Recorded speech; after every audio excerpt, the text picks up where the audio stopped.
Coming up on Mountain News this morning, hundreds of Thanksgiving meals are served to flood survivors across our region to give them a bit of joy during the holiday season. And Kentucky State Police partners with family and youth service coordinators to hand out Thanksgiving meals to give back to their communities. Dedicated to Eastern and Southern Kentucky, this is WYMT Mountain News this morning.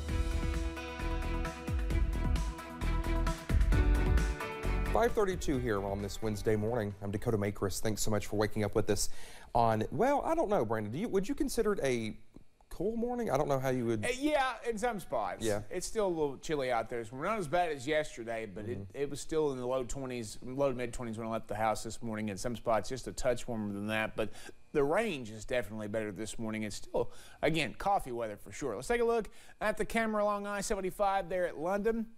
We're looking pretty good out there this morning. Condition-wise, again, a little chilly in the 20s out there to start us off. So just be aware of that. Give yourself time to get back and forth this morning. 20 Monticello, almost 40 in Jackson. So almost a 20-degree swing with temperatures across the region this morning. But a lot of mid to upper 20s and low to mid 30s out there this morning, especially the further north and east you go. Dew points are up a little bit, so it's not as dry. But again, just make sure that you're taking care of any exposed skin, especially in the morning hours, because the cold, or I guess let me call it the dark hours, because I noticed last night I was out trying to do a few things outside, and my hands are still very dry this morning. So just be aware of that. Today, though, close to 60 for a daytime high, more sunshine. Enjoy it, because it's rare for late November to have 60s across the next couple of days. Dakota? All right, Brennan, thank you. A news helicopter at one of our sister stations in Charlotte, North Carolina, crashed Tuesday afternoon, killing 2 people, including a former Lexington chief meteorologist. WBTV reports Jason Myers, who previously worked at WTVQ in Lexington, was in the station's chopper when it crashed. In a statement, WTVQ's general manager called Myers a man gone too soon and asked for prayers for his family. Those who knew him say he will always have a piece of their hearts. He was chief meteorologist in Lexington, but this was home, and it meant more for him to raise his family here with his grandparents, with their grandparents, and to be on a station that he grew up watching. I mean, you're just checking off boxes here. Yeah, absolutely. And that guy was not going to be denied that job. He blew everybody else out of the water in terms of interviewing, because he was exactly who he was. Positive, energetic, passionate. Well, that crash happened just off of the side of I-77 in Charlotte. Pilot Chip Teague was also killed in the crash. Police say witnesses told them it was obvious the pilot tried to avoid crashing the helicopter onto the interstate, saying he is a hero and undoubtedly saved lives. The FAA and NTSB are investigating the crash. It's unclear what caused it. Please join us in prayer for our sister station. Officials with one school system announced the loss of one of their own earlier this week. Harold Whitaker Middle School in Magoffin County posted the news on its Facebook page Monday. Officials say Patchell Sawyer first started working with the school system at Sawyer Elementary and moved to the middle school in 2000. We're told he was, quote, a faithful friend to all who knew him and will be sorely missed, end quote. He died on Monday at his home. He was 59 years old.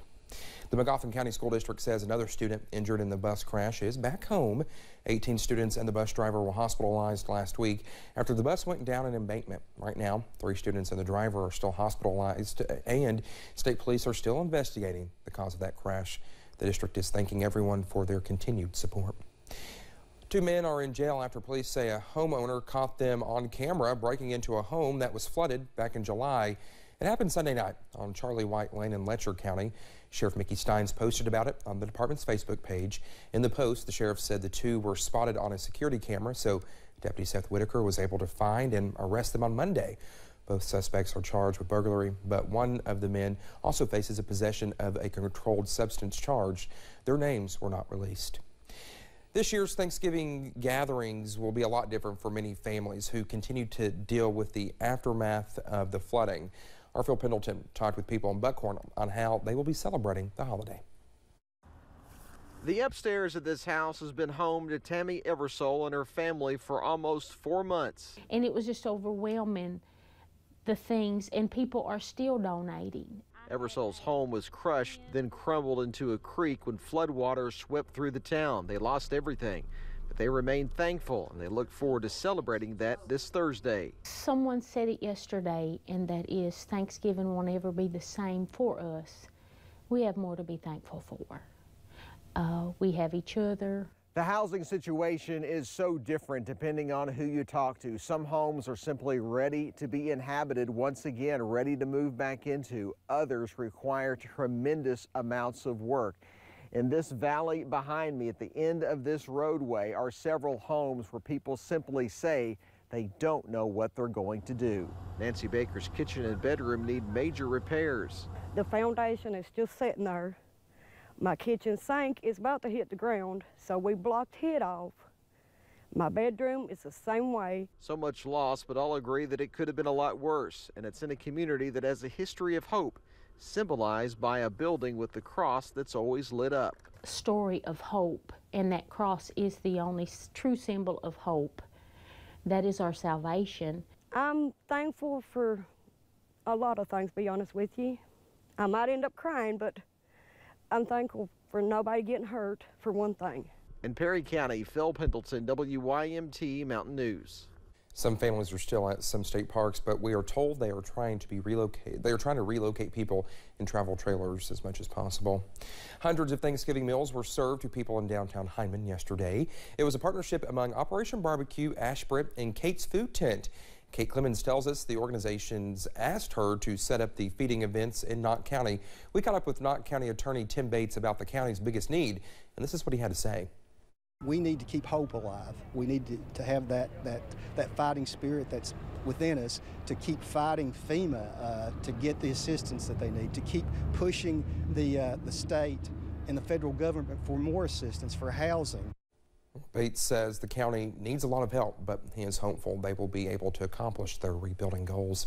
As we approach Thanksgiving, flood survivors living in travel trailers are finding they are unable to cook the Thanksgiving meal they want, but volunteers are helping to brighten up their holiday with a home-cooked meal. Our Keaton Hall talked to one flood survivor about his experience.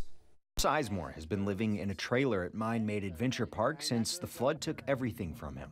He's had to rely on the generosity of strangers to get by. Yeah, I'm everywhere trying to get help, trying to figure out which way to go. It just seems like I ain't never gonna make it, but I'm still digging after it, trying to. Oh, I ain't going to.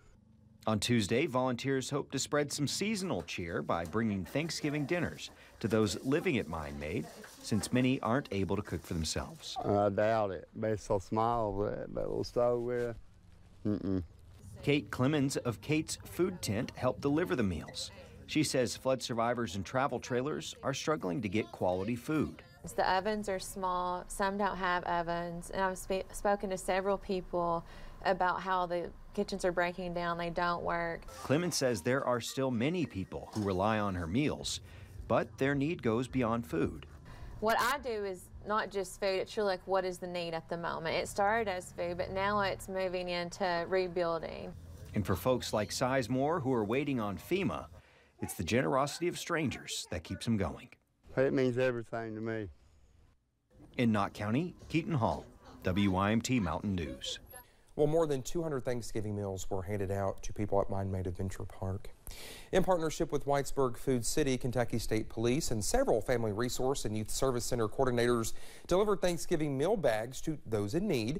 KSP's yearly Thanksgiving meal program began in 2016, and this year, troopers were able to deliver 150 Thanksgiving meal bags to Eastern Kentucky families. Those involved with this event say it is rewarding to give back in this way, but especially this year. It feels great. You know, we've had the devastating floods in July, and this means a lot, even more this year than what it's meant in the past, to help families out. Well, families were able to receive a turkey and all of the sides needed for a full Thanksgiving meal. State police say they hope to deliver even more meals next year. Today is expected to be one of the busiest travel days for the Thanksgiving holiday. And if you're planning to fly for your holiday plans, TSA is breaking down some do's and don'ts before you head to the airport. Garrett Weimer and photojournalist Danielle Crenshaw explain what Turkey Day means you can and cannot bring onto your flight. You do see from time to time people that will bring a frozen turkey to the security checkpoint. TSA regional spokesperson Mark Howell just so happens to have more than a Butterball turkey with him. He's traveling around the southeastern United States doing a show and tell Thanksgiving edition of what you can and can't bring in your carry-on. And yes, these foods do find their way to the screening machine. If you can pump it, pour it, spill it, spread it, or spray it, and it's more than 3.4 ounces, then it should go in your check bag. Unless you're freezing it. If you're freezing it, then you can bring it in that solid state to the security checkpoint with no problems. For example, frozen turkey, completely fine. But if the bird is thawing, checked bag it goes. What about that green bean casserole? If you take it and you tip it at a 45-degree angle and it moves, then you're going to want to put that in your check bag. That means it's not in a solid state. Gravy? Yes, but not in a runny liquid state. The other thing you could do as well is freeze it. So if it is frozen, then you can't bring it in your carry-on bag. Pre-prepared food is okay. The pre-prepared or the box stuffing before you prepare it is perfectly okay for your carry-on bag. Any vegetables are going to be perfectly fine to go through the security checkpoint, even if you want to cover them up in marshmallows. Carving knives? Yes, people do try to bring that as a carry-on. Heirloom carving knives that they've passed on from generation to generation. Don't do that. Don't bring it into the security checkpoint. And finally, something good to have just in case. So if you get an upset stomach from all your Thanksgiving your foods that you're eating, you can bring your Pepto. It is subject to additional screening at the security checkpoint. And that's what you need to know before you pack that casserole in your carry-on. Well, just had this morning, the cast of a beloved Christmas movie is set to reunite for an anniversary special just in time for the Christmas season. And rain chances could be back in the region by early Friday morning. I'll track them for you and have the Black Friday shopping forecast in about 3 minutes.